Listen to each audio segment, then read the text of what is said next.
You're welcome back to 7 GMT Live on TV3. Now, should abortion be legalized or not? It is a controversial issue, but according to the World Health Organization, over 42,000 women in Africa die yearly because of unsafe abortions, and 30% of maternal mortality cases in Ghana are as a result of illegal abortion. Reproductive health experts say Ghana can never make any meaningful gains in maternal deaths if abortion issues are swept under the carpet.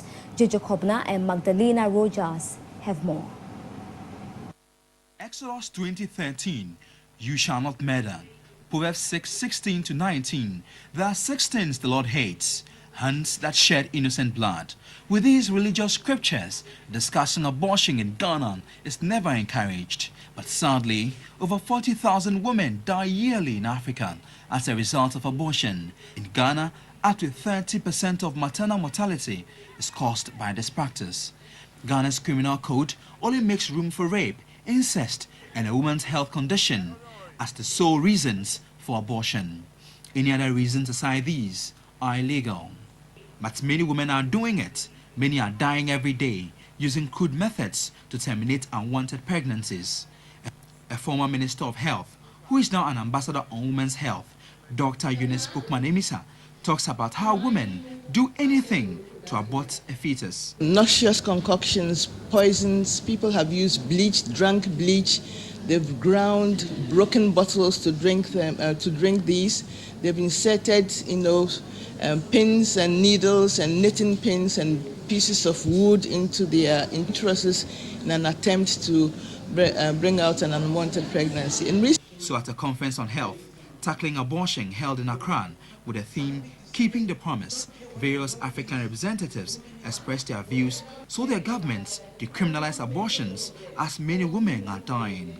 How can you coerce a woman to carry something which she doesn't want to carry and be the nourisher of that thing and look after that thing when it comes out because you say it is a human being?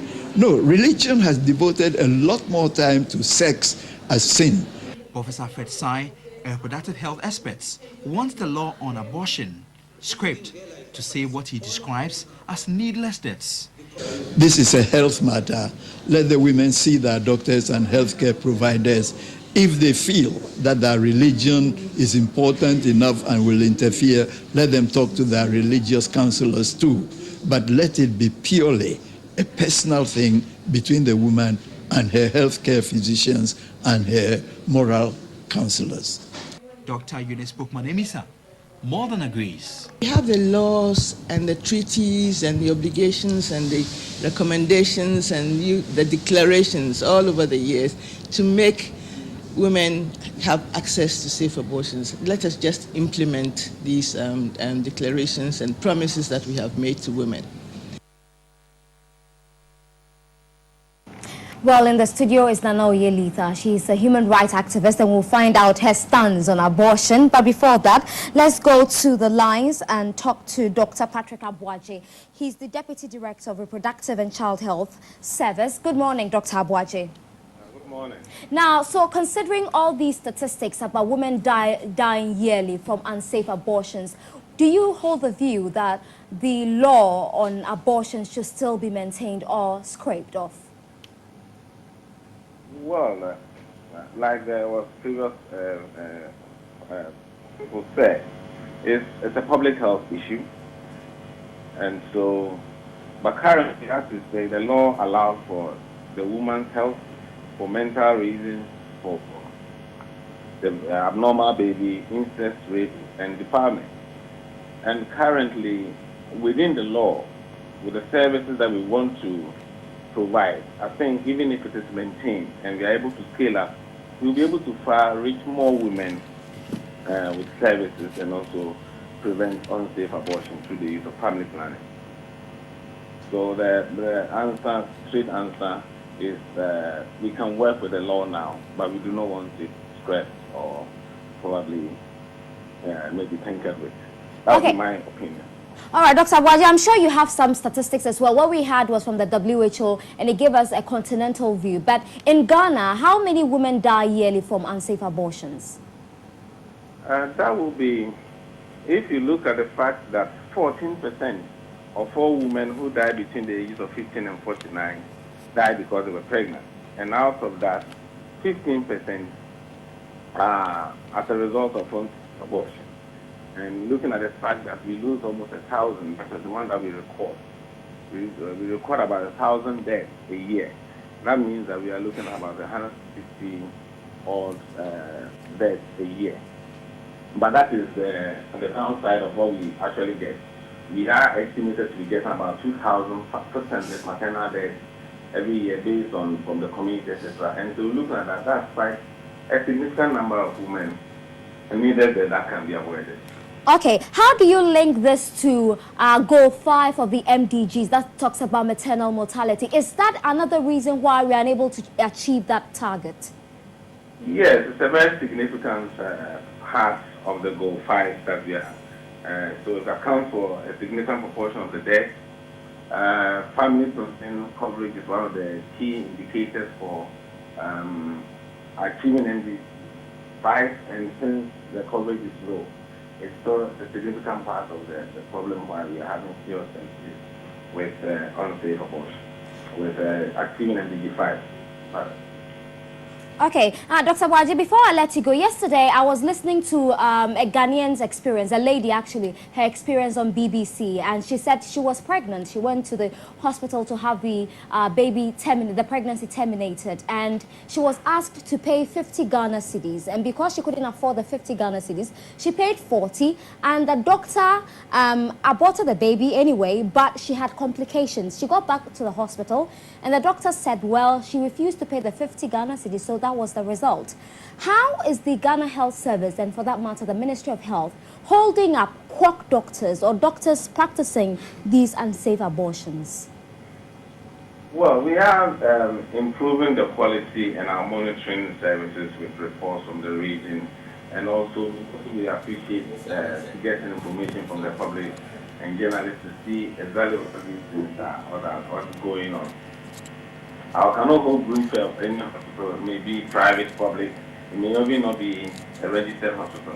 But we understand that we have a lot of quack doctors. We have a lot of illegal abortion, unsafe abortion going on in the community. And we are linking up with our partners to ensure that these things are done. And that's why we are eagerly expanding access to services so that our public sector facilities, the majority of them will be able to provide the service, and hopefully, if the access is great, we expect that the resort to quack and unsafe services will be reduced. And that has happened in many countries where access has been created for the women to have easy access to services where the law permits it. Okay, I promised to let you go after that question, but the very last one. There is also this issue about drugs in the pharmacy shops. You go to the drugstore, or sometimes you hear adverts on radio and TV, and it says that if you're pregnant, don't take this particular drug. So when ladies get pregnant and they want to terminate those pregnancies, they go in for those drugs. How do you react to that? Well, we've known that has been a commercial marketing strategy, and those drug peddlers in cars and warning people, if you are pregnant, don't touch it. Of course, the way of advertising it.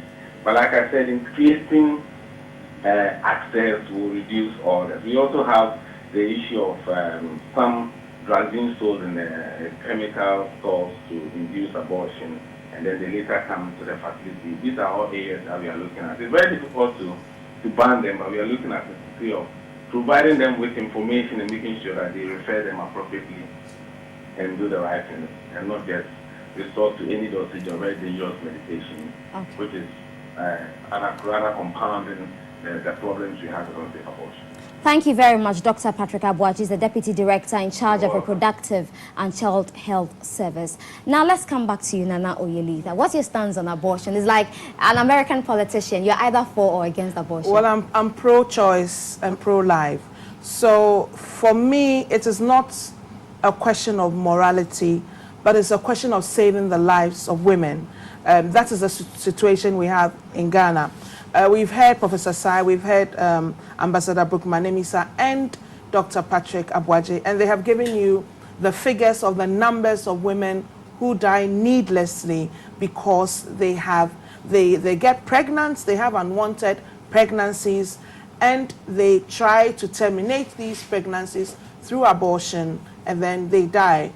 And for me, it's a question of, if we have a law that says that you can terminate a pregnancy if it affects your physical health, your mental health, if you've been raped, defiled, incest, or if there are serious abnormalities of the fetus, I don't see why in 2010 any woman should die from an unsafe abortion in Ghana. So our fight is to ensure that Ghana government provides facilities, trains health personnel, so that those who want to terminate their pregnancies within the ambit of the law can walk up to a hospital and terminate their pregnancies under safe conditions and come back to contribute to the development of this country. Okay, I'm finding it very difficult to know where you stand. I stand for abortion. Okay. I definitely stand for abortion. Okay. And I do not believe that the fetus has a right. I believe that according to the Constitution of Ghana, life starts at birth. And so the woman who owns her body has a right and a choice to determine whether or not she should terminate her pregnancy. And I'm happy the Ghana Health Service has introduced comprehensive abortion care. So even before the abortion takes place, you go through a counseling session and you are told about the options, that you can have the baby and adopt. You can decide to have the baby. This is the support you get. And if you do not want the baby, then you can terminate. And then after the abortion, you also go through post-abortion counseling, and you are advised on family planning methods. So I'm definitely for abortion. But do you think this comprehensive plan you're talking about would really work in this country? Yes. Would people receive that kind of care? Yes, people actually receive that kind of care. The Ghana Health Service has drawn up elaborate standards and protocols. Who can terminate the pregnancy, which hospital, which healthcare facility, what equipment should be used, if it's early in terms of gestation, the medication, because you know we have medical abortion now, and I'm actually on the Africa Regional coordinating body on medical abortion. So all these provisions are there. But I found out that a lot of women still do not know that under certain circumstances abortion is legal, and that they can walk to healthcare facilities and receive that service and terminate their pregnancies. And we need to get the women to know this so that we achieve MDG 5 and save their lives. Very well said. But you're a lawyer, would you want the law scrapped? Would you want it taken out of our law books, or it should be maintained as it is? The law is fine as is. I would say, looking across Africa, our laws on abortion are about the most liberal one, apart from South Africa, which has a specific law on termination of pregnancies. But our laws are liberal. You can terminate for mental health, for physical health, and for deformity of the fetus. And under our protocols and guidelines, you do not need a psychiatric report for you to qualify to terminate a pregnancy under mental health. You do not need to have reported to the police that you have been raped for you to qualify under our law to terminate a pregnancy based on rape. So it's okay. We can operate within our laws. Okay. Now let's come to the issue of women dying. You know, most of the time these abortion issues they're just shrouded in secrecy. A woman wants to have an abortion and she's afraid to approach one medical institution. So would go in for the last time I hear people now grind bottles and mix it with Omo. Yes. Oh, ridiculous. Bicycle spokes. They take certain herbs. And now they are grossly abusing and also drug called Cytotec, you know, and it's sold across the counter. And there's so many other stories. So this is what is happening, and that's why we need to do something about it and direct women to the right place where they can have the termination, and not only have the termination, because obviously if she got pregnant and that pregnancy is unwanted, she did not use family planning methods. So we need to scale up family planning methods in Ghana. And that's why I'm concerned that increasingly we're having issues with condoms.